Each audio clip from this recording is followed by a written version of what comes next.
Yes, we have anybody. Greetings to each and everyone. Greetings. Wake up! I'd like to speak about poverty, and it's personal with me. And it's a saying goes, who feels it knows it. And I still feel it because I'm still in poverty. And poverty is a thing that it's like a cancer. It eats from the inside. It touches all organs. When you grew up in poverty, some in this room might not have never went through poverty. I have. I lived it then. I've been middle class, lower middle class, fluctuating, during poverty. But one thing I could say, it's not everyone that's gonna get out of poverty. And poverty, it's a business, I found out during this class, doing this research. Since 1964, when Eisenhower had first implemented the war on poverty, from 64 into last year, they done spent $15 trillion to eradicate poverty. Something's wrong. We shouldn't have no poverty. And what I see in a lot of things about organizations and stuff like this, you got an organization here, you got an organization here, you got an organization there, and all of them doing the same thing. So now this taking the funding away from the big picture, and now you're putting Band-Aids on something that's not going to be a solution. And if that wasn't the case, we wouldn't need all these Band-Aids.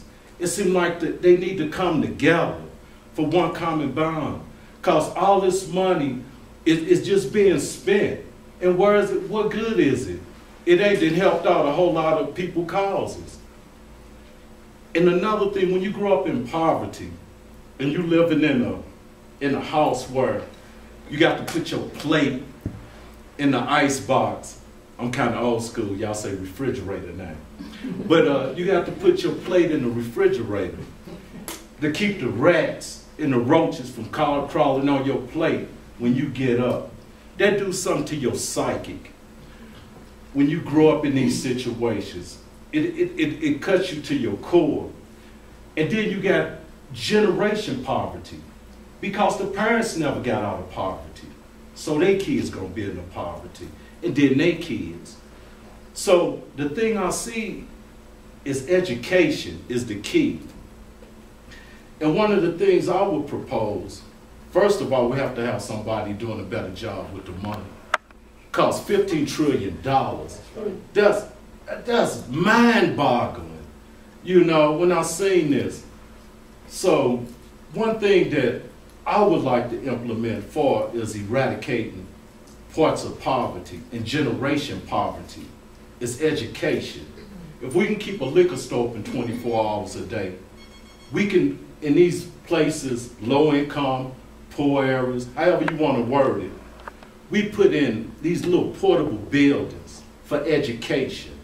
They be there 24 hours a day, 24/7, for whenever a person might want to come out their house to get educated.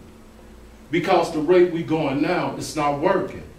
Colorado, 72%. It's the highest in the nation in childhood poverty.